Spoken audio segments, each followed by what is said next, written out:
اللہ نے تو کسی کے گھر، حدیث میں آتا ہے جو کسی کے گھر میں جھانک لے، صحیح بخاری کی حدیث ہے، کسی کے گھر میں جھانکا اس نے خالی، اور اس نے اٹھا کے آنکھ پہ پتھر مارا، اس کی آنکھ پھوٹ گئی، نبی نے فرمایا کوئی زمان نہیں ہے، کوئی زمان بولو نا نہیں ہے. یعنی آپ نے گویا کہ اجازت دی ہے، کیونکہ تمہارے گھر میں جھانک رہا ہے تو اٹھا کے، اتنا بڑا جرم کر رہا ہے وہ. کیوں؟ وہ آپ کی پرائیویسی میں دخل اندازی. اور یاد رکھو باپ کو بھی اجازت نہیں ہے کہ اپنی اولاد کی پرائیویسی میں گھسے. کیسے کیس آتے ہیں، بچہ کمرہ بند کر کے انٹرنیٹ دیکھ رہا ہے، ابا نے دھاڑ کر کے دروازہ کھولا اور بچہ رنگے ہاتھوں پکڑا گیا. یہ غلط ہے، یہ جائز بولو نا نہیں ہے.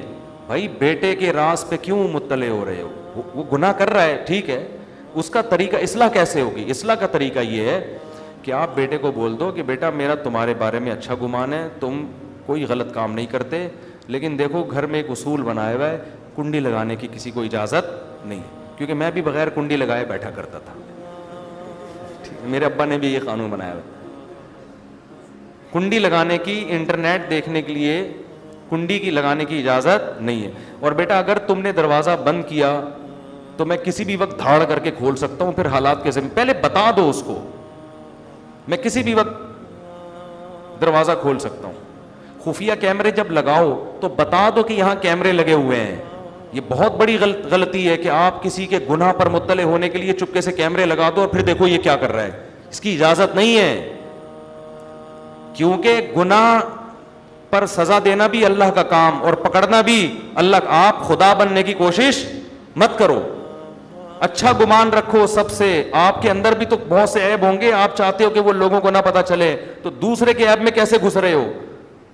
نہ عورت کو اجازت ہے کہ اپنے شوہر کے کمرے میں دھاڑ کر کے گھسے اور دیکھے کہ یہ کیا کر رہا ہے، نہ مرد کو اجازت ہے کہ بیوی کے کمرے میں دھاڑ کر کے گھسے اور دیکھے کس سے بات کر رہی ہے.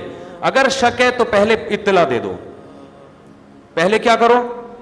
بیوی کو شوہر پہ شک ہے، پتہ نہیں کیا کر رہا ہوتا ہے، تو پہلے بتا دے بھائی کنڈی لگا کے نہ بیٹھے کریں، مجھے عجیب سا لگ رہا ہوتا ہے کہ پتہ نہیں کیا کر رہے ہوگے آپ بیٹھ کے یہاں.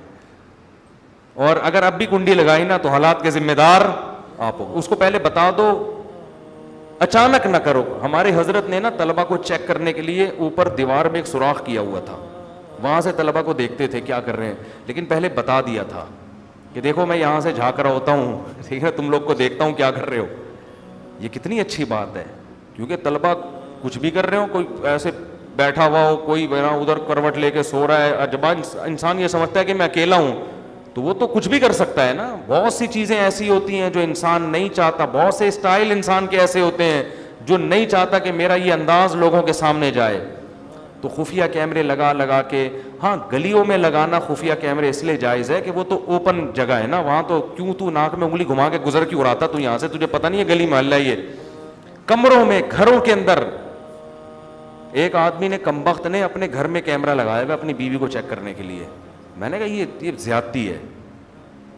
کوئی پرائیویٹ لائف ہوتی ہے، پرائیویسی. آپ کو کوئی شک ہے تو آپ اس کو پہلے بتا دو کہ بھائی کوئی حرکتیں ٹھیک کر لو اپنی.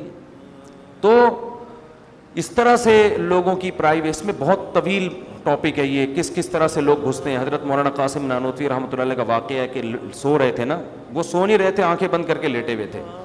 دو بندے آ گئے، آپس میں بات چیت شروع کر دی، تو انہوں نے فوراً آنکھیں کھول لیں اور بتایا کہ میں جاگ رہا ہوں، میں سو نہیں رہا. کیوں بتایا؟ اس لیے کہ بھائی ہو سکتا ہے تم کوئی ایسی بات کرنا چاہ رہے ہو جو مجھ سے چھپاتے ہو، مجھے سوتا سمجھ رہے ہو. تو آپ اگر واقعی نہیں سو رہے نا تو آنکھیں کھول کے پھوٹ دیا کریں کہ بھائی میں سو نہیں رہا ہوں. ہمارے یہاں کیا ہوتا ہے، جاگ بھی رہا ہوتا ہے تو آنکھیں بند کر کے خراٹے لینا شروع کر دیتا ہے کہ ایسے بن جاؤ گہری نیند سو. پھر دیکھو یہ باتیں کیا کر رہے ہیں. نبی نے فرمایا دو آدمی اگر بات کر رہے ہیں چپکے سے، تیسرے نے اگر کان لگا کے سنا تو آپ نے فرمایا اللہ قیامت کے دن اس کے کان میں پگھلا ہوا سیسا ڈالیں گے. وقت بہت زیادہ ہو گیا ہے، سورہ حجرات باقی ہے، باقی انشاءاللہ یہ بہت اہم سورت ہے، اس میں بہت روزمرہ کے احکام ہیں، اس پر کل بیان کریں گے.